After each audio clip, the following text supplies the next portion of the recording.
kazi. Amen. Amen. Bwana Yesu asifiwe. Amen. Hallelujah. Powerful prayer session. Mungu akubariki sana sana. Tunahitaji huu moto wake. Hii madhabahu isikae tu hivi, lazima moto wake. Hallelujah. Jina la Mungu litumie. Amen. Nawakaribisha kwa neema ya Mungu siku ya leo tarehe 17 January 26. Imekuwa tu neema kwamba mimi nimeongoza leo, lakini sio kwamba mimi naongoza kwamba wengine hawatachangia au wote tuko hapa kwa ajili ya kujifunza. Mimi naongoza tu wote tujifunze vizuri, tusikie nini anachangia Roho Mtakatifu. Kila mtu Mungu amemwekea kitu kwa siku ya leo, kwa hii sura ya 7 ya Samueli wa kwanza. Tutaangalia matendo makuu Mungu anayoyatenda katika kitabu hiki. Tuliona last week, ukikumbuka, tuliona jinsi wana wa Israeli walipolipata lile sanduku kutoka kwa Wafilisti. Unakumbuka sanduku lenyewe lilitembea haleluya, lilitembea lenyewe kwenda Beth-Shemesh, mpaka kule baadaye tunaambiwa lilipelekwa Kiriath-Yearimu. Tunaona sasa katika hii sura ya 6 ule mstari wa 19, tuliambiwa kwamba walichungulia. Hiyo ndio ilikuwa tatizo kubwa, walichungulia ndani ya sanduku, watu wakafa. Ndipo hapo wakapata sasa wasiwasi, wakaanza kutafuta sehemu ya kulipeleka hilo sanduku. Tukaona kwamba limeenda Kiriath-Yearimu, ambapo tutaangalia sasa siku ya leo, tuone nini kilichoendelea baada ya sanduku kupata makao mapya. Kwa urahisi tu wa kuchangia, nimeigawa hii chapter katika sehemu 3. Sehemu ya kwanza tutasoma mstari wa 1 mpaka wa 4, alafu tutadiscuss hapo mstari wa 5 mpaka 14, tutadiscuss hapo na mstari wa 15 mpaka 17. Sio mistari mingi sana, lakini naamini Mungu ni mwaminifu. Kuna mafundisho ambayo anataka. Haleluya. Basi ningependa kumkaribisha Sister Ana, nadhani utakisomea leo kwanza mstari wa 1 mpaka mstari wa 4, alafu tutadiscuss kama jinsi tutakavyoelekeza. Karibu Sister Ana. Asante sana, nami nitasoma kwa msaada wa Roho Mtakatifu. Samueli wa kwanza sura ya 7 mstari wa 1 mpaka wa 4. Natumia version ya SUV, Swahili Union Version. Na hao watu wa Kiriath-Yearimu wakaja, wakalichukua sanduku la Bwana, wakalileta ndani ya nyumba ya Abinadabu. Nitarudia. Na hao watu wa Kiriath-Yearimu wakaja, wakalichukua sanduku la Bwana, wakalileta ndani ya nyumba ya Abinadabu huko kilimani, nao wakamtenga Eleazari mwanawe ili alilinde sanduku la Bwana. Ikawa, naona nani yangu ina misbehave, sijui ni mimi. Nitumia kwangu. Ikawa tangu siku hiyo ambayo sanduku lilikaa Kiriath-Yearimu, wakati ulikuwa mwingi, kwa maana ulikuwa miaka 20, na nyumba yote ya Israeli wakamwombelezea Bwana. Nitarudia mstari wa 2. Ikawa tangu siku hiyo ambayo sanduku lilikaa Kiriath-Yearimu, wakati ulikuwa mwingi, kwa maana ulikuwa miaka 20, na nyumba yote ya Israeli wakamwombelezea Bwana. Mstari wa 3. Basi Samueli akawaambia nyumba yote ya Israeli akasema, ikiwa mnamrudia Bwana kwa mioyo yenu yote, basi iondoleeni mbali miungu migeni, nayo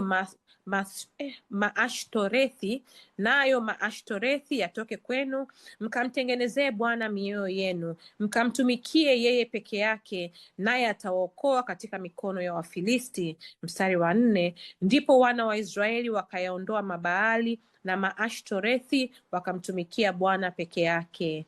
Amen. Karibu kiongozi. Amen. Naomba tu karibisha watu kuchangia. Karibu. Sawa, basi karibuni. Kama tulivyoona, tumesoma Samueli wa kwanza mlango wa 7 mstari wa 1 mpaka wa 4. Karibuni wote ambao mko tayari kuchangia kwa kunyoosha mkono wako, tutakukaribisha. Pale unapoona kwamba point imeshasema na mwingine, basi mpe nafasi mwingine, ili tutoe nafasi kwa kiongozi, kwa wale ambao Roho Mtakatifu amemwandalia kwa ajili yetu. Karibu uliye tayari kwa kunyoosha mkono wako, na tutakukaribisha. Karibuni wateule wa Bwana.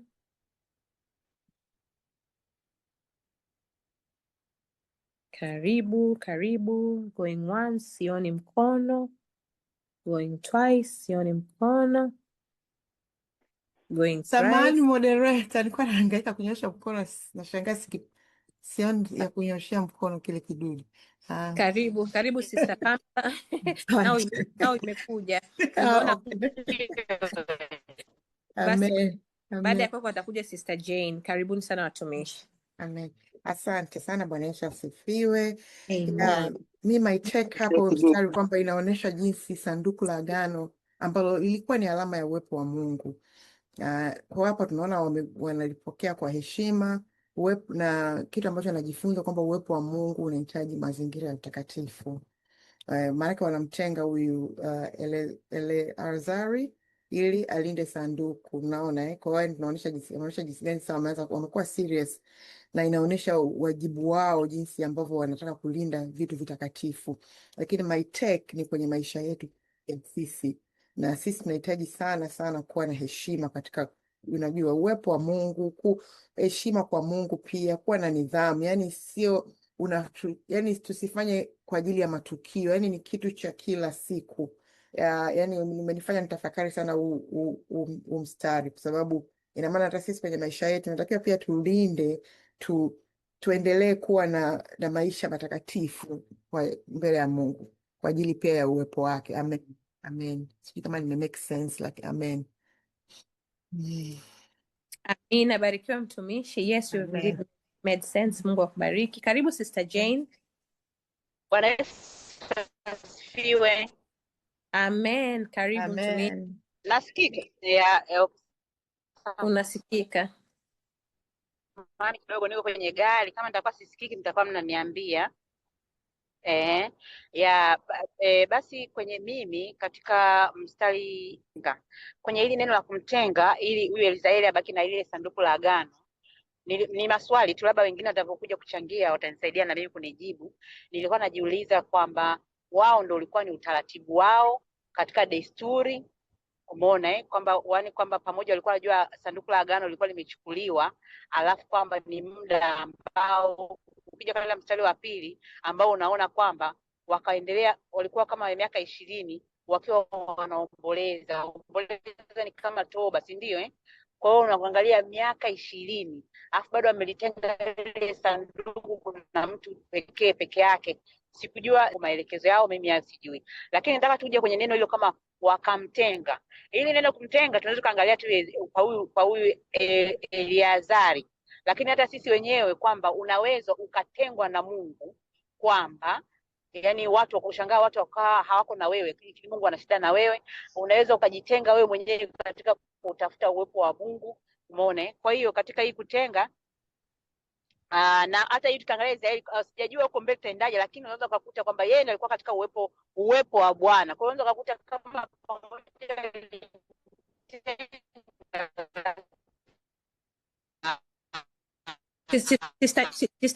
Sister Jane unapotea kabisa.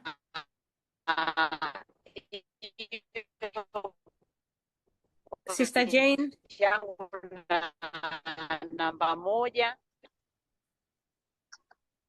Sister Jane hapo nasikika hapo? Je, hapo tunakusikia? Hapo mnanisikia? Hapo tunakusikia. Yes, unanisikia hapo? Ndio mtumishi, sijui unanisikia na mimi hapa? Mimi nakusikia vizuri tu. Karibu. Karibu. Mimi nilikuwa naongelea tu kwamba hilo sanduku la agano walivyoenda kwa Ezekieli walienda yani kama kumtenga, lakini mimi nikachukulia kwamba kumtenga wao yani kwamba walimwachia kuwa katika ndani ya uwepo wa hilo yani katika uwepo wa Mungu, maana sanduku la agano ni uwepo wa Mungu. Kwa hiyo hata sisi kuna muda mwingine Mungu anatutenga na watu. Unaweza kukuta watu wamepotea, watu they don't call you, watu wako mbali na wewe, lakini kusudi la Mungu kwamba wewe upo ndani ya uwepo wake. Au wewe unaweza ukawatenga watu, kawa mbali na watu, kwamba unatafuta uwepo wa Mungu, unataka kumsikia Mungu, umeona? Kwa hiyo katika hii kutenga tujaribu kuliangalia katika hiyo na kukaa kumsikia katika neema ya Bwana. Haya, kingine tena nimeona kwamba pale wali katika kuomboleza, lakini kwa wao walichukua miaka. Sasa sijajua kwamba ni utaratibu au nyakati au majira zao kwamba kukaa katika ile hali ya kuwa mbali na sanduku la agano, lakini my point kwamba bado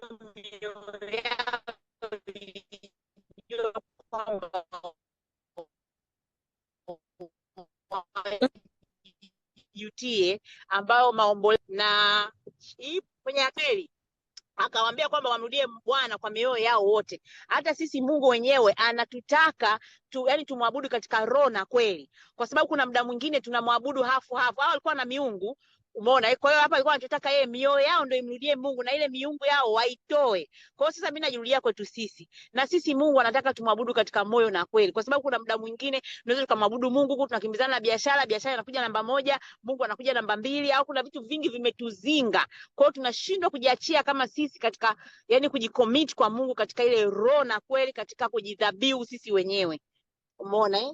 Alafu kwenye ya 4 namalizia hii, samani kidogo, namalizia hii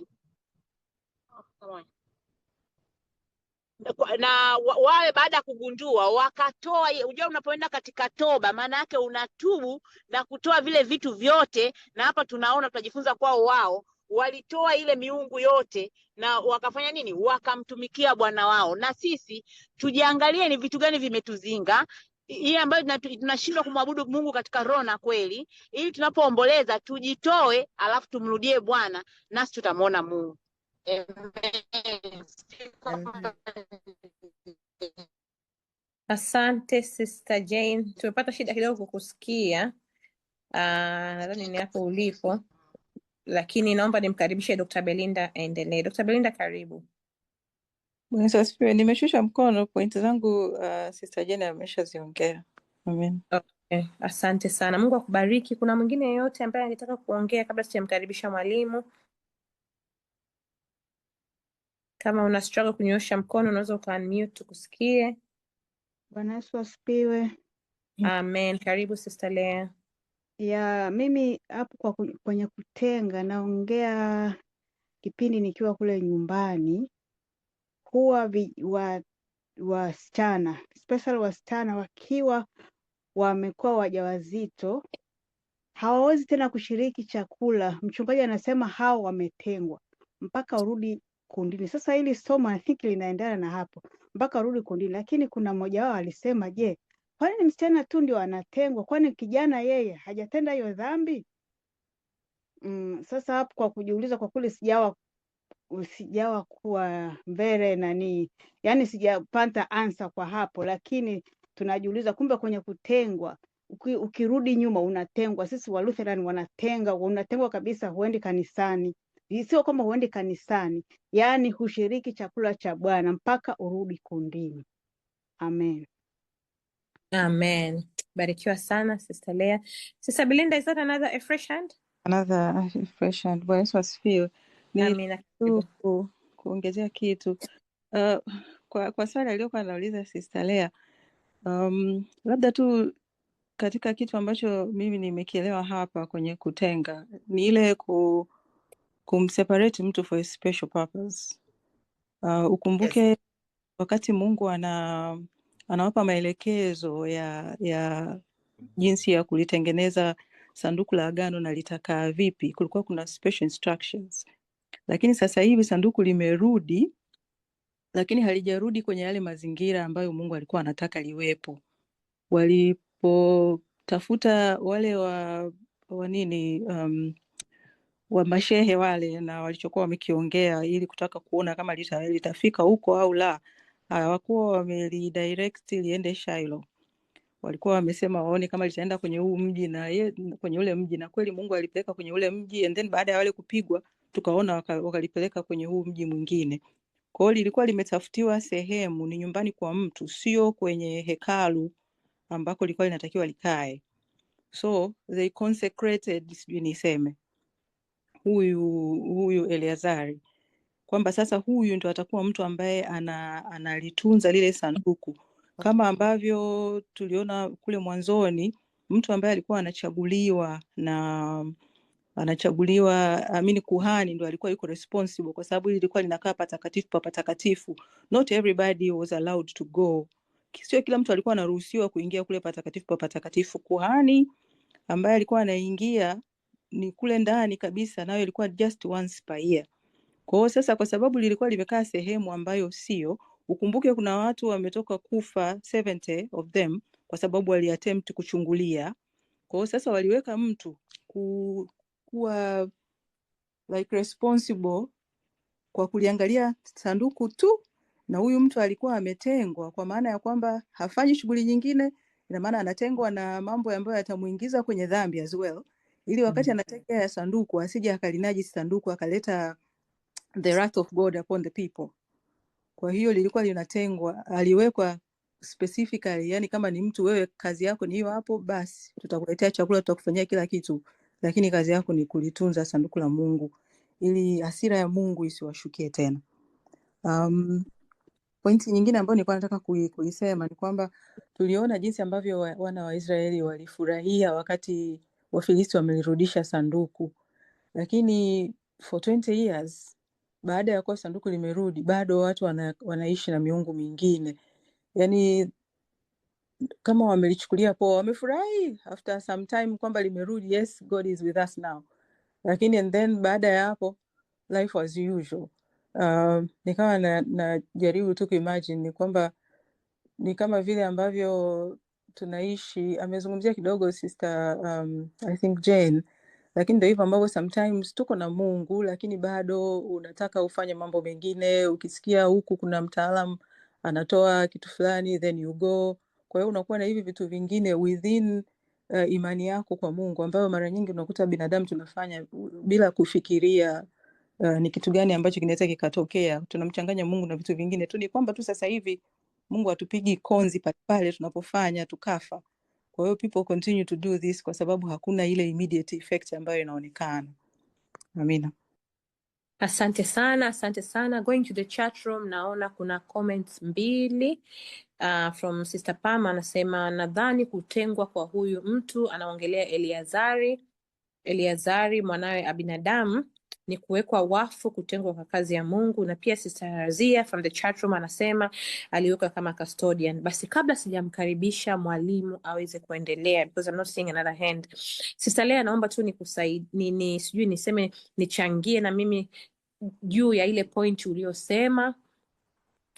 Ukasema, ulitoa mfano kwamba kule nyumbani Upareni kwamba watu walikuwa wanatengwa wakiwa wamefanya makosa afu baadaye wanarudishwa kundini, lakini kinachoongelewa katika kitabu cha Samueli, Sister Lea, ni kwamba huyu kijana mtoto wa binadamu ambaye alikuwa anaitwa Eliazeri, he was set apart, alitengwa kama anavyosema Sister Razia kama custodian. He was set apart ili afanye ile kazi ya kuliangalia sanduku la agano. Kwa hiyo tofauti na vile ambavyo tunasema kwamba wale walikuwa wametengwa kwa sababu wametenda dhambi, no. Ukisoma pale juu inasema walimtenga huyu mtu ili, mstari wa pili unasema walimtenga Eliazari mwanawe ili alilinde sanduku la Bwana. Na kwa hiyo kazi yake huyu ilikuwa kwamba amewekwa pembeni kwa ajili ya kulilinda sanduku ya Bwana. I hope tumekusaidia katika hiyo Sister Lea. Sister Lea? Dada Ana. Naam. Samahani kidogo maana nimesha mkono pale, nataka na mimi nichangie hapo kwa dada Lea. Mimi nitatoka kidogo kwenye hiyo mambo ya Samueli. Aliuliza swali moja hapo kama ulimsikia, kwa nini anatengwa mwanamke peke yake? Yaani anatengwa mmoja tu peke yake. Sasa mimi kidogo nataka nichangie kidogo, and I'm sorry kitu nitachokewa nikiongea ni kwamba mimi mwenyewe ni Mluteri. Kuna I don't know, mimi katika safari yangu naendelea kumtafuta Mungu. Yaani the more tunavyomtafuta Mungu, kuna vitu tutakuja kuviona kwamba yani makanisa yote tuko katika njia ya kumtafuta Mungu, na ndani ya makanisa kuna vitu ambavyo vimewekwa. Kwa hiyo tunapoendelea kumtafuta Mungu utaona kabisa kuna vitu vingine majibu tutayapata sisi wenyewe. Umeona? Kwa mfano kama alivyosema mwanzo, pazia la hekalu lilichanwa kama kila mtu aende. Kwa hiyo hata sisi tunapotenda dhambi tuna muda wa kutubu na Mungu anatusamehe na tunaweza tukaendelea na mambo mengine. Kwa hiyo kuna vitu vingine tujaribu kuangalia katika sehemu tunayoabudu kwamba je, ni ule masuala yani yamewekwa katika ile taratibu zile au na Mungu anakubaliana nazo? Umenielewa? Yanakuwa hakuna majibu, ni hapo tu. Nikiwa kama Mluteri najibu hili swali. Sikulisikia swala Sister Lia, lakini tutamwomba arudie baadaye tuweze kumsaidia kulijibu.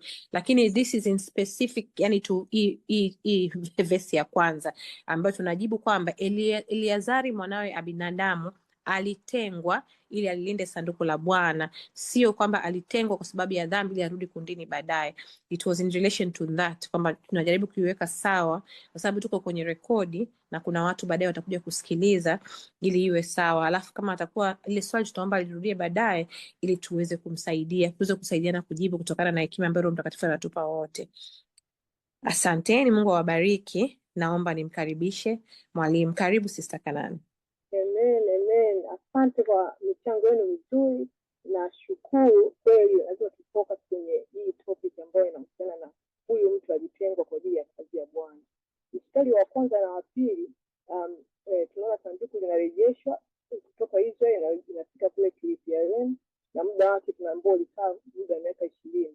Sanduku linapelekwa kwenye nyumba ya kawaida kabisa, familia huyu Abinadab, ambayo tunaambiwa labda swali la kujiuliza, kwa nini sanduku alikurudishwa kule Shiloh ambako kulikuwa kunatakiwa, nadhani ameongea Sister Belinda, kwa nini alikurudishwa? Kwa ufupi sana nilikuwa natafakari hapo, nikasoma sehemu inasema kwamba hii ilikuwa ni ishara kwamba utukufu wa Mungu ulikuwa umeondoka Ichabod. Nadhani aliongelea Sister Victoria katika Samuel tukisoma sura ya 4 ule mstari wa 21, nadhani aliongelea kidogo Ichabod kwamba utukufu wa Mungu umeondoka. Kwa hiyo hukumu ya Mungu ilikuwa juu ya nyumba ya Eli iliyokuwa kule Shiloh, ambapo ilionekana sasa hapafai.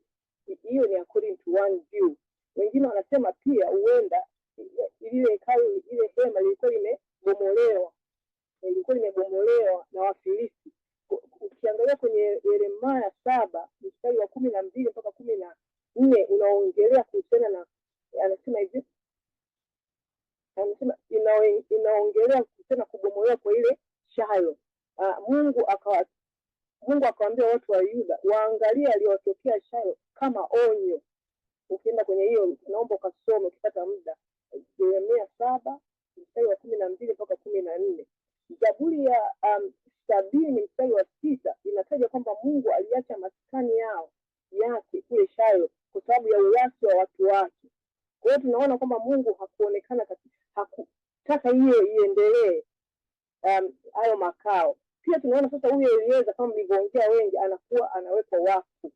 Hiyo ni kuilinda lile sanduku, kama naelezea vizuri kwa nini walikuwa anawekwa wakfu, ili kumtenga kwa ajili ya kazi maalum, kuweka katika hali ya utakatifu, ili aweze kutumika katika mambo ya Mungu. Mungu anataka tu watakatifu, ndio maana huyu lazima atengwe. Kama alivyosema, kuna mtu amesema unaweza ukajikuta huko katika mambo mengi, lakini ukiwa umetengwa huko specific unafanya vitu vya Mungu, uovu na uchafu unapungua. Umeona Zaburi ya 24 mstari wa 3 mpaka wa 4 unasema, ni nani atakayepanda katika mlima wa Bwana? Ni nani atakayesimama katika patakatifu pake? Yeye aliye na mikono safi na moyo mweupe. Zaburi hii ni very powerful. Mungu atusaidie, ukipata muda isome. Tunajifunza hapa Mungu hutumia watu wanaotengwa kwa ajili ya kazi yake, hata wale walioko nje. Tunaona sasa hapa huyu alikuwa nje ya ukuhani kama inavyoandikwa, lakini Mungu anamtumia, lakini anawekwa wakfu ili aweze kufanya ile kazi ya Mungu. Uaminifu na utakatifu unahitajika sana katika shughuli za mambo ya Mungu.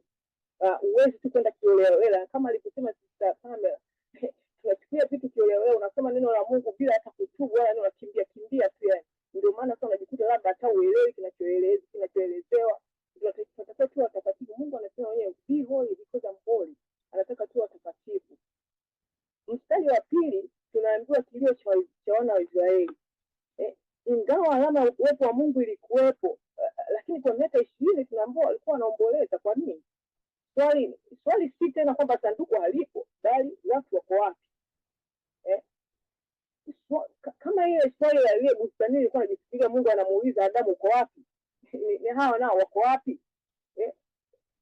Tunaambiwa Waisraeli waliomboleza kwa sababu walihisi kukosa ule uwepo wa Mungu, ile tangible presence of God. Niliongea last time, walikuwa mbali na Mungu. Tunaona kwenye mstari wa 3 tutaona kwamba walikuwa wanaabudu miungu mingine, walikuwa chini ya Wafilisti na mateso, walikuwa wanapata mateso. Kwa walikuwa wanaomboleza kwa hiyo miaka.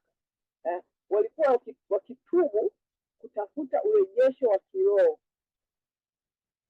Kilio cha kuomboleza ni mwelekeo tu, sio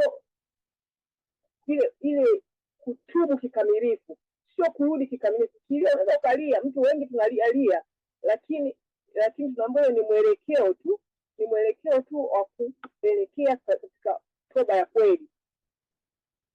Lakini hali hii ya kuwa na maombolezo na nini ndio inasababisha tunafikia katika kutubu.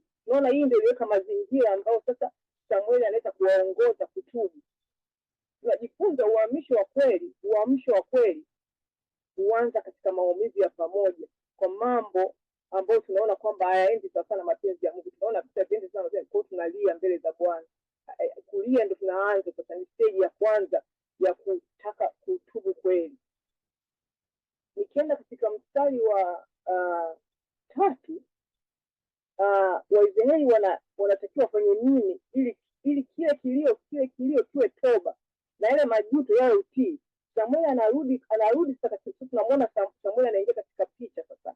Amepotea, mkumbuke tu katika chapter zilizopita, previous 2 chapters za kusikika, lakini sasa anarudi. Hatuambiwi Biblia iseme alikuwa wapi muda huo wote wakati sanduku limeondoka au limetekwa na kurudishwa, lakini kwa maoni ya watu wengi wanasema kwamba alikuwa anaandaliwa na Bwana. Wengine wanasema kwamba alikuwa anaombea taifa, kwa sababu wanasema ukiangalia kwenye Yeremia 15 mstari wa 1 wanasema alikuwa ni muombaji.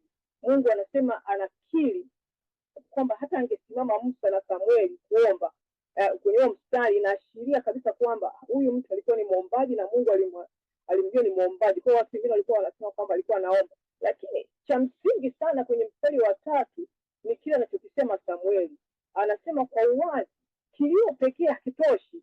Anawaelezea wana Israeli katika huo wito wake wa kumrudia Bwana, anawapa mambo matatu mazito, na tunasema yaani lazima utubu kwa moyo wote, lazima kuondoa mabahari na mashoreti na kuweka moyo wako kwa Bwana na kumtumikia yeye peke yake. Toba ya kweli si maneno tu, inatoka ndani ya moyo na vitendo. Ni kuacha miungu mingine na kurudi kwa Mungu wa kweli. Kutoka 34 mstari wa 14 anasema, msimwabudu Mungu mwingine, maana mimi ni Mungu mwenye wivu. Pia kuna maneno ya Bwana wetu Yesu Kristo kwenye Luka 4 mstari wa 8, imeandikwa, utamwabudu Mungu wako na kumtumikia yeye peke yake. Sasa kwa nini wana wa Israeli walikuwa wanaabudu mabahari ya mashoreti at the same time wanamtafuta Mungu? Tunaona hapa waliamini hii miungu ingeweza kuwaletea mvua, mazao, familia, kwa sababu walikuwa wamekaa na Wakanaani, walikuwa wamezungukwa na Wakanaani ambao walikuwa wanaamini yule Baali, yule Mungu Baali alikuwa ni Mungu wa mvua na mazao, na Ashoreti alikuwa ni Mungu wa uzazi na mapenzi. Kwa hiyo walikuwa wanaamini kwamba hii miungu ingeweza kuwaletea mafanikio, lakini tunaona katika hiyo miungu inadhihirisha kabisa haikufanya kazi, ingawa labda ilikuwa inafanya kazi kwa wao watu ambao walikuwa wamtegemei Mungu, lakini kwa wana wa Mungu inadhihirisha kwamba walikuwa wasaidii. Ndio maana tunaona kwenye mstari wa 4 Waisraeli wanaamua kuondoa miungu hiyo na hiyo miungu mingine ya mabahari na mashoreti. Alisema jambo Jane la kuacha. Unapotubu si jambo tu la kusema, na vile ambavyo vinatakiwa viondoke lazima ving'olewe na vitolewe ili utubu kweli. Sasa tunaona hapa wanafanya hivyo. Basi nitaomba nimkaribishe msomaji wetu atusomee mstari wa 5 mpaka wa 14. Karibu Sister Anna.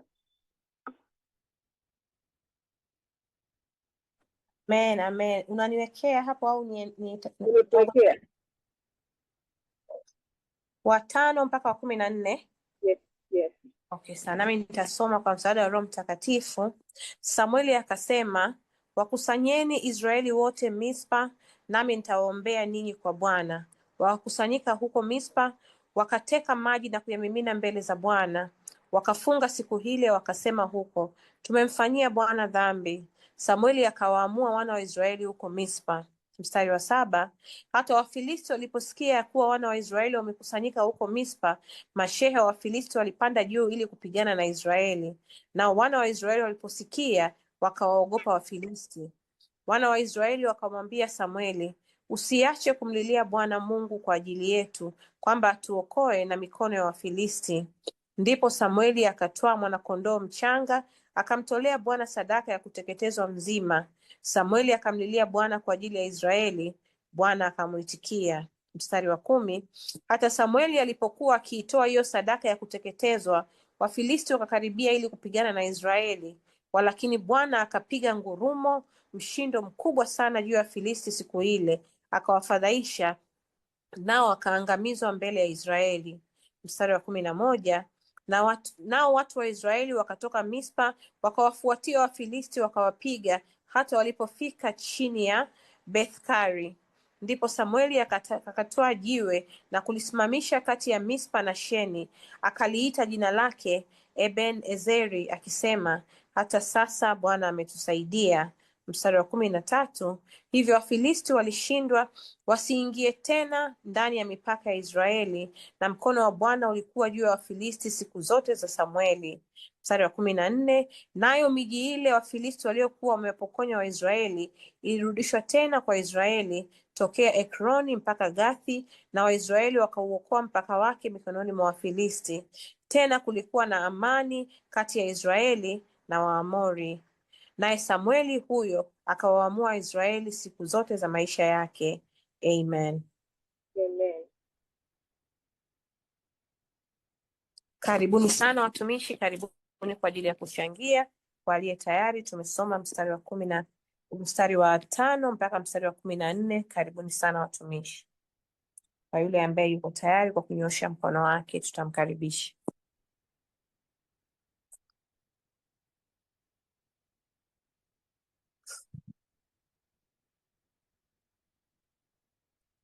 Sister Jane, karibu sana mtumishi.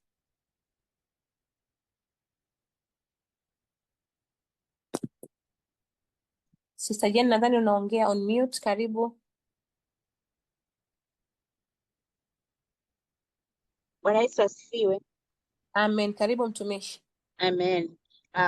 Basi ngoja ni mimi, kwa kweli kuna kitu moja nimekiona hapa. Kuna pointi chache, kwamba cha kwanza nimeona kwamba Samueli alikuwa intercessor, yani na sisi tumuombe Mungu tuwe intercessor. Yani intercessor ni yule mtu ambaye ana maelekezo, ni muombaji lakini anatoa maelekezo, alafu kutoa hayo maelekezo na watu wanatii. Umeona Kwa sababu tunaweza tukawa tunaomba afu hatuna maelekezo, lakini tunapokuwa intercessor kwa sababu kuna waombaji na waombezi au wataua. I don't know kama ndachanganya mada, lakini kwenye jambo hili tunavyoona kwa Samueli, na sisi Mungu atusaidie tunapokuwa waombaji, ili Mungu tunapokuwa tunaomba atupe maelekezo, yale maelekezo ndio yanakuwa yanatendeka. Umeona? Alafu kuna kitu kingine tena nimekiona pale alivyosema hivi,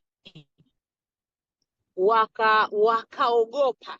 Yani neno la ogopa ni kama linabeba hofu, na siku zote shetani analitumia sana. Umeona Na mimi mara nyingi nasemaga kwamba yani uoga ulionao ni kiwango chako cha ufahamu, kwa sababu wao kama kiwango chao cha ufahamu kingekuwa mkubwa, wangejitambua kwamba wao wana sanduku la agano, yani uwepo wa Mungu wanao, lakini kutokana na ule ufahamu wao jinsi walivyokuwa wanauchukulia, au kutokana na mazoea walioyabeba, ndio hii uoga ukawaingia au hofu. Sasa ni silaha 24/7 shetani anaitumia. Na nimalize tu hizi mbili. Kingine tena nimeona kwamba kuna urejesho, kwamba walivyopigana kwamba waliweza kuchukua sehemu zote ambazo adui alizozichukua. Na hii hata sisi waombaji tunapokuwa tunaomba rejesha Yehova, kwamba Mungu anarejesha vyote adui alivyoliwa na madumadu na vyote vifanya nini. Kwa hiyo na sisi endelee kutujenga katika imani. Swala lingine tena, wakapata amani kati ya Israeli na hao Wafilisti.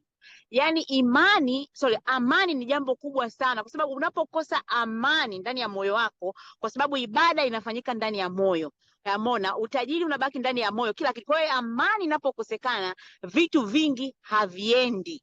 Kwa hiyo na sisi wenyewe tuombee sana. Ndio maana unakuta mtu ana kila kitu, lakini akikosa amani unakuwa unamshangaa, una hela, una gari, una majumba. Kwa nini amani unakuwa huna? Umeona? Na unaweza kukuta mtu anapomtafuta Mungu, cha kwanza Mungu anachotupatia ni amani ya Kristo. Kwa hiyo tunapokuta ile amani inapotoweka, tuitafute, kwa sababu yenyewe ndio itatupeleka katika good direction. Ngoja ni watu wengine wachangie, then I'll come back. Amen. Mungu akubariki sana. Nimkaribishe Sister Rebecca alafu Sister Razia.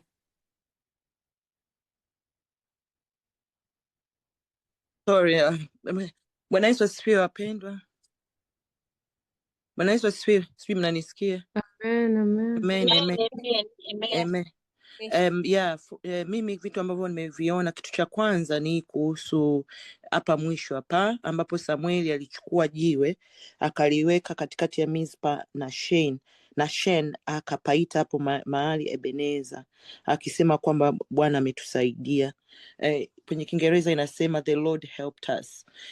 Hii naona mara nyingi hata tunaweza kuwa tumefanya kitu, tumemwomba Mungu kitu alafu Mungu amefanya. Ni vizuri tukaweka kumbukumbu ya hicho kitu. Hawa waliweka kumbukumbu, na kwa vile ameweka kati ya huu, ni kama vile ni alama kwamba ni mpaka, yani kuanzia hapa tunajua kwamba Bwana ametusaidia. Huko tunakoenda tunajua Bwana ndio msaada wetu. Kwa hiyo ni muhimu sana kujua ni nani aliyekusaidia. Mara nyingine tunaweza tukapigana vita, tukafanya hivi, afu Bwana amefanya, tunasahau kwamba Bwana amekuwa Ebeneza kwetu, na Mungu atusaidie sana kwa siku zote tunarudi nyuma na kukumbuka kwamba Bwana ametusaidia. Kitu kingine ambacho nimekiona ni kuhusu huyu Samueli. Samueli anasema Samueli aliwakusanya wanani wote akawaombea kwa Bwana. Kama alivyosema sister nani, ni muhimu kuwaombea watu, lakini vile vile mimi nadhani, sijui mtanisaidia kama everyone is an intercessor au kila mtu anatakiwa awe intercessor. Naomba mnisaidie. Is it a gift kuwa intercessor, or is it kwamba ukishaokolewa na wewe unakuwa intercessor, au je tunakuwa intercessors different level? Kuna mwingine ana intercessor kwenye familia na wengine wanakuwa national intercessors. Naomba msaada wenu. Kitu cha kingine muhimu ambacho nimekiona, walimsihi Samueli asiache kuwaombea kwa Bwana, that he will save us out of the hand of the Philistines. Kwa hiyo nayo ni muhimu kutokuacha kuomba. Mara nyingine tunaomba alafu tukishapokea tunaacha kuomba. Adui anapata nafasi kuja tena kuharibu. Kwa hiyo ili mateso yasirudi mara ya pili, tunatakiwa continually praying. Ndio ule mstari unasema cease not to pray. Kuna ule mstari unasema pray without ceasing, kwenye Wathesalonike. Mungu awabariki sana wapendwa. Amen. Asante sana Sister Rebecca, swali lako tutalijibu, but for now nimkaribishe Sister Razia and then I'm seeing Sister Belinda. Karibu. Amen. Mimi naomba niseme and then nitajibu hilo swali kwa kifupi. Nafikiri wote we've been called to pray. Na hiyo intercession, everybody has been called to intercede, to kuwa intercessor. Na kila mtu ana intercede katika different capacity.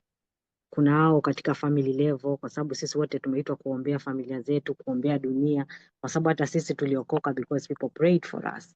Lakini pia tuelewe kwamba kuna hili swala, somebody also says grace is grace, lakini grace zinatofautiana. Kuna wengine ambao Mungu amewapa hiyo intercession ni kama, yani ni specific gift ya kwao, yani ni ministry ya kwao, ambao wao kazi yao ni kuintercede tu for people. So all of us all the questions are right. Kuna intercessors ambao wao ni 7, inaitwa 4/7 they intercede. Na kuna wengine wana level ya kuintercede katika tofauti na kupray. So mimi that is how I understand. Na sometimes watu wanakataa responsibility ya kuintercede for their people, wakitegemea kwamba kuna intercessors, kwamba kuna watu wana ministry ya kuintercede, so they will be praying for other people. But I think hii ni responsibility ya kila mtu kuomba, and then hao ambao wanaomba extra as God puts in our hearts, lakini wote tunapaswa kusimama katika gap, kwa sababu kwenye Bible kuna mahali nasema nilitafuta mtu wa kusimama kwenye gap. We've been all been called to stand in the gap. Now Amen. going to my answers. Kingine ninachokiona mimi on top of kile mlichosema kuhusu Ebeneza, nataka kuelezea kuongezea ni kwamba this far God has taken us. Sometimes nimependa kwamba when God does something it is good to appreciate na tusisahau pia, kwa sababu sisi binadamu tunakuwaga na short memory span. Nakumbuka tulivyokuwa tunafanya review, nikawa naambia wenzangu kwamba kila jaribu linapokuja siku zote linakuwaga ni kubwa. You forgot where God took you from. Kwa sababu hao Waisraeli they forgot kwamba kule Mungu alikowatoa hawa watu, kwa sababu yani katika historia kwao Mungu alivyowavusha, walivyotoka Egypt. Kwa hivyo every time we are faced with something we are supposed to, we forget kwamba Mungu alikotutoa na how big our God is. Na kwa sababu hao wana wa Israeli hiyo box la covenant waliitumia kama talisman, yani wameitumia, yani ni kama sitaki yani kuna watu kuna vitu vingine tunavyo-objectify vinakuwa ni vikubwa kuliko Mungu. So they believe kwamba when this thing is here I am safe. Wengine wanalala na Bible, wengine wanalala with so many things you believe kwamba zinakuprotect. Lakini the most important thing ni that relationship with God na kuomba. Tusitumie, kuna vitu vingine tumevitumia kama maji, na kumbuka tulivyokuwa tunaongea kwenye my sisters walikuwa wanaongelea kuhusu maji, kuhusu chumvi, kuhusu all those things. Lakini unakumbuka kwamba when that time, kuna hiyo period 20 years God was just silent. They had that, but walikuwa wana lament, and because maisha yao bado yakuwa mazuri, so they were just repenting and kumrudia Mungu. So kwa kumalizia, kingine ambacho ningependa kusema ni kwamba tunaona hapa baada ya wandugu kulament na kujihumble na kumrudia Mungu, unaona jinsi ambavyo Mungu aliwapigania, na kwamba katika hii 14 inasema in the cities of the Philistines ambazo zilikuwa zimechukuliwa, therefore did Israel deliver out of the hands of the Philistines. Yani hapa inaonesha kwamba wana wa Israeli kipindi chochote ambapo walislack, walipoomba miungu, walipomwacha Mungu, walipigwa. Lakini kipindi kile ambapo imani yao ilikuwa, walikaa katika Bwana, walirepent, wakarudi, wakamrudia Mungu, Mungu aliweza kurudisha. Kwa hivyo na sisi pia it's a wake up call kwangu mimi binafsi. Kuna vitu vingine katika maisha yetu ambavyo tulislack, tumeachia. Shetani amepata nafasi katika maisha yetu. Kuna vitu ambavyo we are supposed to have them, but we are not having them. Yani tumekaa tu hivi, lakini if we go back to God, kama wana wa Israeli, we go back and ask God, tutubu, turudi tena, Mungu aweze kurestore kila kitu, kwa sababu anasema I will restore. It is in his nature kutufanya tuwe wazuri, mambo yetu yawe mazuri. So najifunza kutoka kwa hawa. Amen. Amen. Asante sana. Karibu Sister Belinda. Amina. Bwana Yesu asifiwe.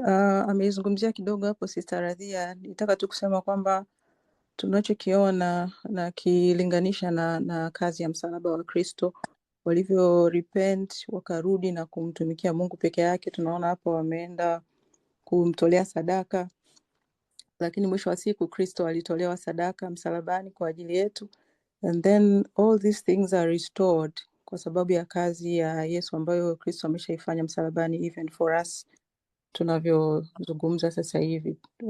Uzima wa milele, John 3:16, tunaambiwa tunapata through msalaba. Kwa kupigwa kwake tumepona, and there are a lot of other things ambavyo tunapata kutokana na kile ambacho Kristo amefanya kwetu, kama ambavyo imeandikwa nafikiri kwenye Waefeso. Amen. Amen. Asante sana. Tayari. Sister Rozia, bado unataka kuongea au mkono wa zamani? Okay. Basi Sister Jane, umenyoosha mkono tena? Yes, Sorry, ila all the tu hand. vichache tu, yaani kwamba kuna swala la sadaka, aina ya sadaka, na hata tunapoenda mbele za Mungu wote tuna matatizo, tuna kilio kama alivyofanya huyu, alitanguliza sadaka, na kama vile toba ishaongelewa, na yani na mfungo vile vile kuna umuhimu wake. Na afu nataka nielezee kidogo pale nilivyosema kuhusu masuala yani muombaji si na muombezi, something like that, I don't know how to explain kwa Kiswahili. Wote ni kwa tunahitajika kuwa waombaji. Niliposema hivyo, Mungu atupe neema, tunavyozidi kumtafuta Mungu katika uombaji anatuongezea na vitu vingine. Kwa hiyo kwenye yani tunapokuwa tunaomba kuna level zinaongezekaga. Ndio hicho nilikuwa najaribu kumaanisha mimi. Amen. Ndio hicho ya. Asante sana Sister Jane. Basi kabla sijamkaribisha Sister Hanana mwalimu wa zamu aendelee, mimi naomba kuchangia kidogo kuhusu ile swali la mtumishi Sister Rebecca. Every believer is called to pray. Kila believer ameitwa kwa ajili ya kuomba, but not everyone carries the same office or measure ya intercession. Hayo mimi ndio uelewa wangu. Kila mtu anaitwa, na ukisoma waraka wa kwanza wa Timothy, First Timothy 2:1 anasema, I urge then first of all that petitions, prayers, intercession and thanksgiving zinatofautishwa pale, be made for all people. So prayer for one another iko kwenye James pia, you are royal priesthood anavyosema. So in the sense, yes, every believer can and should intercede. However, ofisi ya intercession iko tofauti. Soma Ezekiel 22:30 inasema, I looked for someone among them who will build up the wall and stand before me in the gap. Na pia ukisoma Isaya 62:6-7 inasema, I have posted watchmen on your walls. Not everyone watchmen. They will never be silent. Their job is to remind God. Alafu pia Isaiah 59:16 inasema, he saw that there was no one. He was appalled, si ndio? And there was no intercessor. Kwa hiyo kila mtu anaweza, lakini intercession ni kofia ambayo mtu anakuwa nayo. Mungu aliwaambia kina Miriam pamoja na Aaron, akasema, mnamsema mtumishi wangu, nyie naongea na nyie kwa ajili ya ndoto, lakini huyu naongea naye face to face. Na kuna maombi ambayo Musa alikuwa akienda, Mungu anayasikia zaidi. Anayasikia ni kweli kweli, kwa sababu kuna intercession ikifanywa na mtumishi ambaye yuko closer to God, yanafika zaidi kuliko hata ya mimi na wewe. We can pray, yes, we can all pray, but interceding kwamba kwenda kutokana na intimacy ulionayo ni ya Mungu, inasikika zaidi. Musa was able to intercede na kumwambia mpaka sehemu Mungu repent. Not everyone can tell God repent. Musa was able kushika sanduku la agano, wengine walikuwa wakishika wanakufa.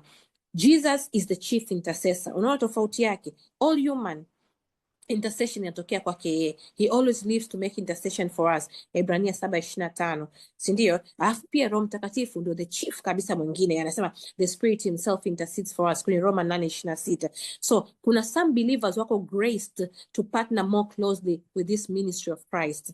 One of them tunamsoma ni Samueli, na ndio maana waliweza kumuita na Mungu akaweza kumsikia. We all can pray, but intercession ina levels. Ina level kutokana na your intimacy with God. Kama anavyosema Sister Jane hapa, it is from glory to glory, imani kwa imani. Kwa unapanda juu. The more, na inahitaji more sacrifice kuliko mwingine. Not everyone can intercede kama hujajitoa kafara na hujapitishwa kwenye moto kwa Mungu. Inahitaji a lot of sacrifice. This is my understanding, Professor Rebecca. Karibu mwalimu. Samani dada Ana, samani, asante sana, umelijibu hapo kwenye mwisho hapo, ndio umepigia mstari mzuri. Yaani inahitaji kujitoa, kujikana na kulipa gharama. Ndio maana tunaonaga kuna watu mara wameenda mlimani, mara wamefanya hivi, is a lot of things kama hivyo ulimalizia hapo mwisho. Asante sana, ubarikiwe. Amen. Na pia believers, unajua even worship, just to add, kama simkaribisha mwalimu, worship is a very good comparison. All believers are worshipers, lakini not all worshipers are leaders, worship leads. Kuna wana wa Asaf wanakuaga mbele, na kuna levels ambazo zinatofautiana, na kuna all believers saved, lakini sio kila mtu ni deacon. Kila mtu anaomba, lakini sio kila mtu ni intercessor by calling. Kwa kuna ile calling ambayo mtu ameweka ndani kwamba this person will intercede. Na ukiwasikia wananguruma kweli kweli, na wananguruma kweli kweli ukiwasikia, kama ukiko karibu nao, ni watu ambao Mungu ameweka ndani yao kipaji. Basi karibu mwalimu, uendelee. Wow, mafundisho mazuri sana. Mungu awabariki. Nadhani wote tumejifunza hapa. Tunaona kwenye mstari wa 5 Samueli anawakusanya watu Mispa. Mispa ni mahali pa upatanisho.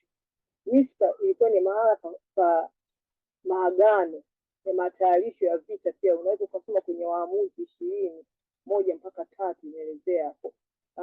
Anawaita Mispa wakusanya ili kuwatayarisha kwa ajili ya maamuzi mazito. Ndio maana anawapa ule mstari kwamba inabidi waamue. Mstari wa 6 tunaambiwa kwamba wanafunga, wanaungama na wanamwaga maji mbele ya Bwana. Nilikuwa natafakari hili tendo la kumwaga maji.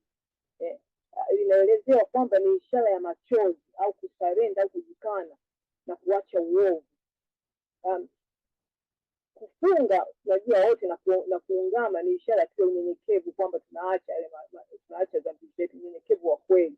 Hapa Samueli anafanya kazi ya uamuzi, anakuwa ni mwamuzi wa agano, kuleta watu katika ile kweli kwa kutubu.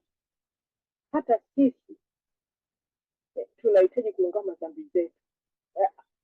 Tunahitaji kuungama dhambi zetu kwa dhati. Mungu ni mwenye rehema na mwenye huruma.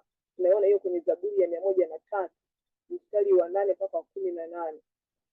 Mojawapo ya mbinu ambazo shetani anapenda kuzitumia juu ya Wakristo ni ile kukushawishi kwamba dhambi zako hazijasamehewa. licha ya kwamba Mungu tayari ana ahadi zake katika neno lake. Zaburi hii ya 103 mstari wa 12 anasema, kama mashariki ilivyo mbali na magharibi, ndivyo alivyoiweka dhambi zenu mbali nasi, au dhambi zetu mbali nasi. Zaburi hii inatuambia kwamba Mungu sio tu anasamehe dhambi, bali uziondoa kabisa kutoka kwake. Hiki ni kitu kikubwa sana. Cha msingi hapa sisi tunatakiwa tutubu kweli kweli, kutubu kweli kweli. Nashukuru pia mmeongelea issue nzima ya kwamba Samueli anachukua mamlaka ya kutubu, yani ile ametoa hichi kiti cha kuweza kufanya kuomba toba kwa niaba, ana intercede on behalf. Mungu ni mwema, tunaambiwa kwamba ameketi, Yesu Kristo ameketi katika kiti cha enzi akiendelea kuintercede. Kila siku nikikumbuka hiyo I'm overjoyed. Nasema wow, kumbe Yesu anatuangalia na intercede for us. Haleluya. Kwa Mungu pia anatoa watu wake, kama alivyosema wenzangu wote, kuna wengine level tofauti, lazima wote tujikane ili tuweze kumsikia Mungu. Amen. Bwana Yesu asifiwe.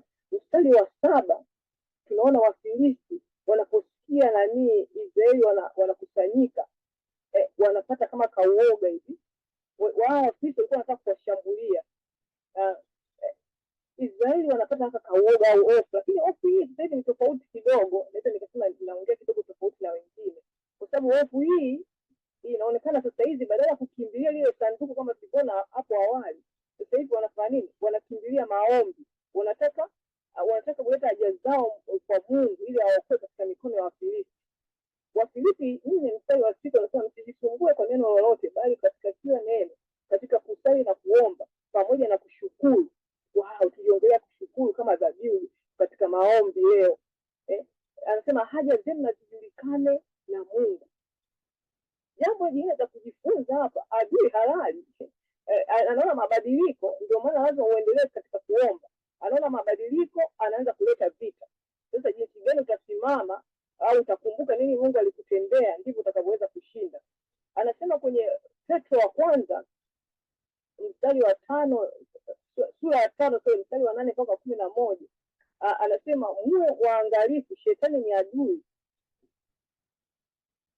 yenu, naye huzunguka kama simba anayeunguruma akimtafuta mtu yeyote kumshambulia na kumla. Lazima tuwe alert, tunaambiwa hapo. Bwana Yesu asifiwe. Nitaangalia mstari wa 9. Mstari wa 9, Samueli anatoa mwanakondoo wa kunyonya, yani huyu ni mchanga, anatoa kama sadaka kuteketezwa na anamlilia Bwana. Andiko linasema kwamba kwa utulivu wenye uzito Mungu anamuitikia, Bwana anamuitikia. Maombi ya mtu wa Mungu ambaye ni mtu wa Mungu wa kweli yana nguvu sana. Tunaona hapa yana nguvu sana. Mungu anawasikia wana wa Israeli na kilio chao.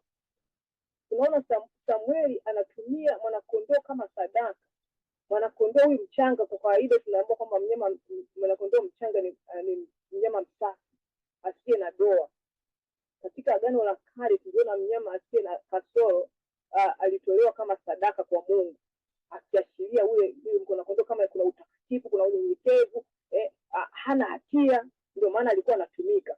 Samueli anamtoa mwanakondoo kama sadaka ya toba, ya kutafuta msamaha na upatanisho kwa Mungu kwa wana wa Israeli. Mstari wa 10 tunaona ngurumo kutoka mbinguni inawaangamiza hao Wafilisti. Ngurumo kwa kawaida ni ishara kwamba Mungu anapigana kwa niaba ya watu wake. Alisema tutarajia Mungu anapigana kwa ajili ya watu wake, anawatetea watu wake. Bwana anaonyesha ngurumo au radi ni mali yake, ndio maana anaitumia. Wana wa Israeli wafukuza Wafilisti, lakini baada ya Mungu kuwapigania ndio wanaweza kuwafukuza. Tukio hili ni kivuli tu cha Yesu Kristo. Amesema, ameelezea vizuri Sister Belinda, sasa kuelezea sana, amefafanua vizuri, lakini tukio hili ni kivuli tu cha Yesu Kristo, mwana kondoo wa Mungu alichukua dhambi ya ulimwengu, ishara ya wokovu kupitia kwa Yesu Kristo. Ukitazama kwenye Yohana 1 mstari wa 29, mwana kondoo wa Mungu achukue dhambi ya ulimwengu. Haleluya. Hapa alikuwa anasema Yohana, anaambiwa na huyu ndio mwana kondoo wa Mungu achukuae dhambi ya ulimwengu. Yesu Kristo alikuwa sadaka pale msalabani. Nimesema ameeleza Sister Belinda, pale msalabani kwa kupigwa kwake tumepona. Yaani yale amekuwa kunakuwa na restoration ya vile vilivyoibiwa na adui. Ulimwengu kwa kuamini Yesu amepata, ulimwengu ukiamini kwamba Yesu amekuwa, ukimwamini Yesu katika ulimwengu huu umepata msamaha wa dhambi. Haleluya. So mtu yoyote amwaminie Yesu amepata msamaha wa dhambi. Amwaminie kama ni Bwana na Mwokozi wake, amepata msamaha wa dhambi. Kama huyu mwana kondoo anayetolewa, Yesu ametolewa pale msalabani. Kama huyu mwana kondoo tunaona. Haleluya. Bwana Yesu asifiwe. Nitaenda kwenye mstari wa 12 unaojulikana sana, nadhani ameongea kidogo Sister Rebecca. Kuna nyimbo zimeandikwa kuhusiana na Ebeneza. Wengi wanalileki sana na huu mstari wakiwa wanaimba hizo nyimbo. Katika Biblia jiwe la Ebenezer lina maana ya jiwe la msaada.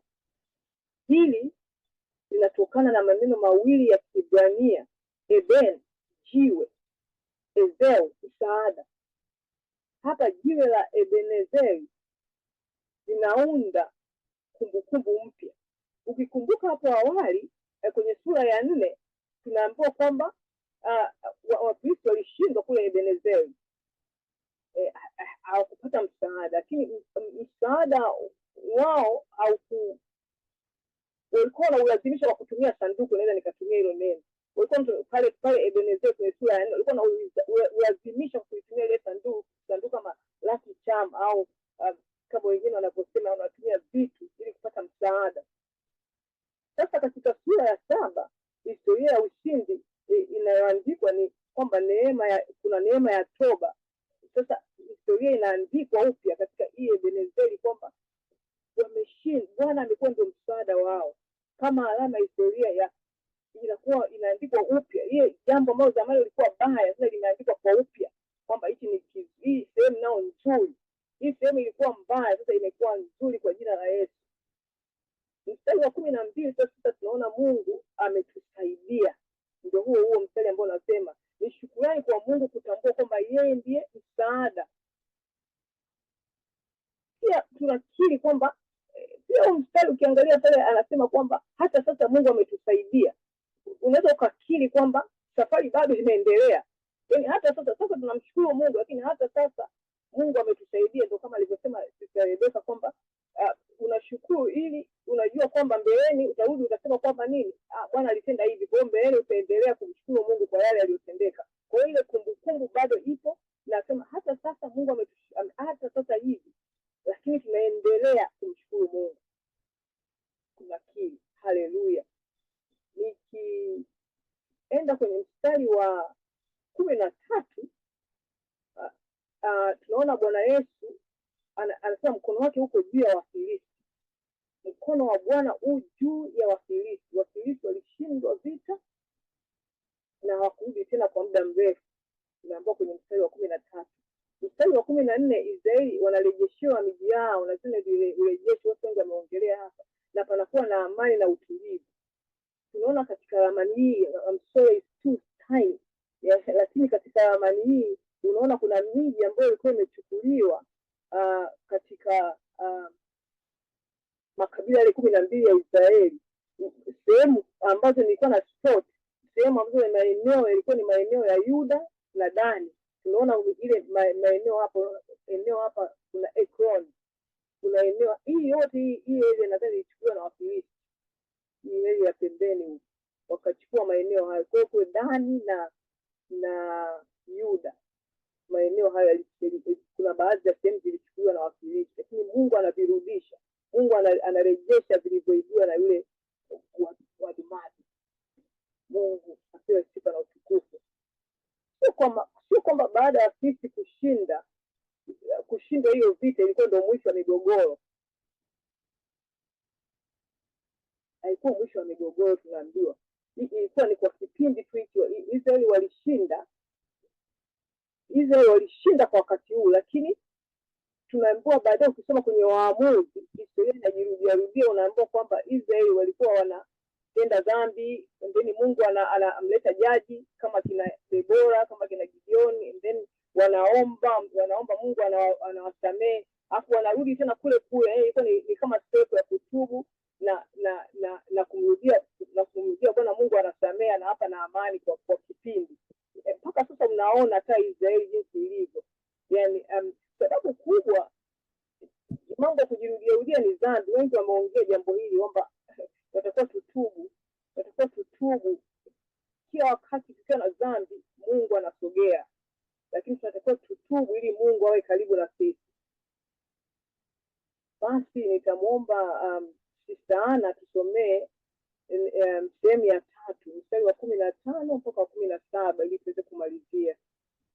Amen. Nami nitasoma kwa msaada wa Roho Mtakatifu.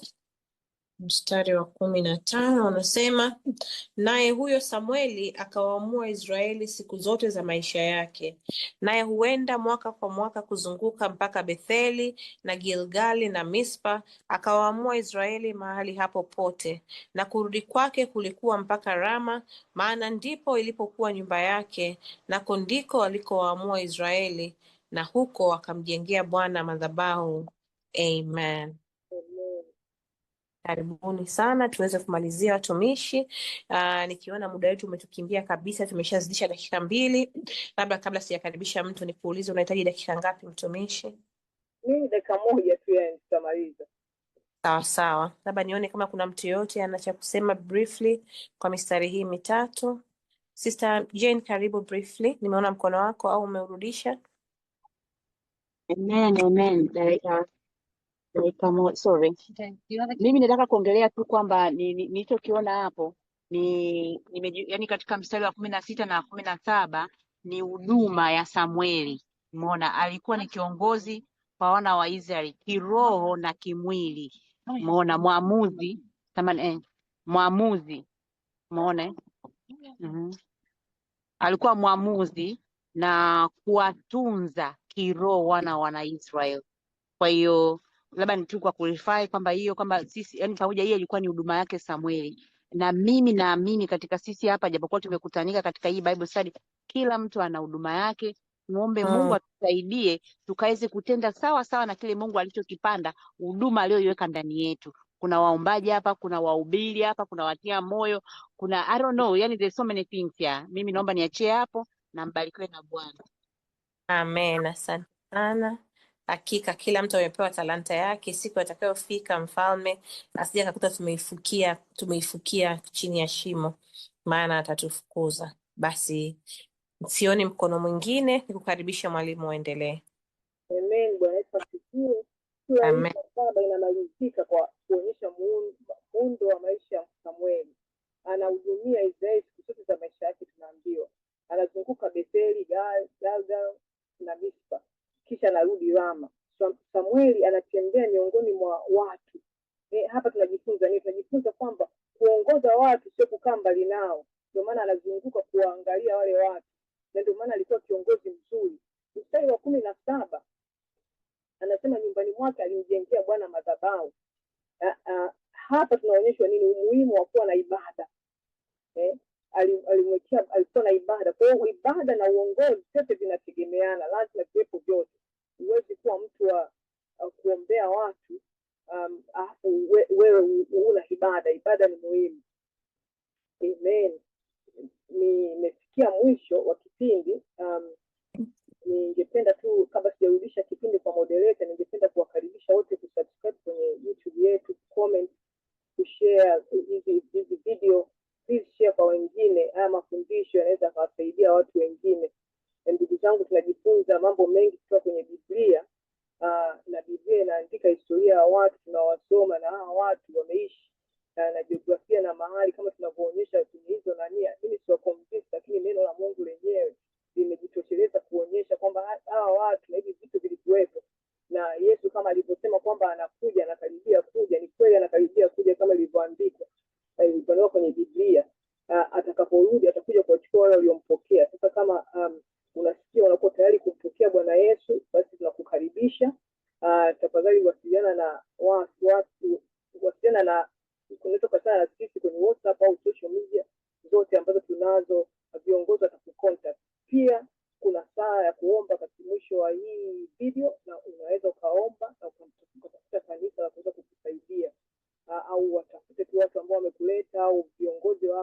kunisaidia. Mungu awabariki sana, na mshukuru Mungu kwa kunipa nafasi ya kuweza kuongoza sura hii ya 7. Napenda kurudisha kipindi kwa moderator. Amen, amen, haleluya. Mungu akubariki sana Sister Kanana kwa utumishi wako. Mungu aikumbuke sadaka yako mbele ya enzi yake takatifu. Basi Amen, apewe utukufu. naomba kuleta matangazo kutoka kwa mbeba maono ambaye yuko sehemu ambayo hawezi kuongea. Bado anaendelea kutuomba, tuendelee kuiombea madhabahu. Tuombee neno linaloachiliwa hapa lisianguke bure, sawa sawa na Isaya 55. Pia tuwaombee watendakazi na tuzidi kuombeana wote kwa kadri Roho Mtakatifu anavyotuelekeza. Pia tusiache kusambaza neno, tusiache kusambaza matangazo haya ili watu kwenye WhatsApp zetu status na neno linapoachiliwa ili watu wakapate kumjua Kristo. Kumbuka the greatest commission tuliyoachiwa ni hiyo, tukaisambaze Injili. Mungu awabariki sana kila mmoja kwa majitoleo yenu. Basi naomba kabla tujafunga, sister, labda tufunge, alafu kama tunaweza tukaingia kwenye vibanda kama kuna mtu yote ana swali. I remember there was a question from Sister Leah, kama bado analo lile swali. Labda tushirikiane neema, alafu tuta stop recording and then tutaingia kwenye vibanda kama kuna mtu ana swali. Tushirikiane neema ya Bwana wetu Yesu Kristo Bwana wetu Yesu Kristo na pendo na upendo wa Mungu Baba Shirika na wa ushirika wa Roho Mtakatifu ukae na kudumu nasi siku zote. Amen. Amen. Amen. Asanteni sana. Asanteni sana kwa kushiriki katika kujifunza neno la Mungu. Mpendwa, kama utapenda kumpokea Yesu awe Bwana na Mwokozi wa maisha yako, na kukaribisha uombe sala ifuatayo. Baba wa mbinguni, asante kwa upendo wako na rehema zako, na kujia katika jina la Yesu Kristo.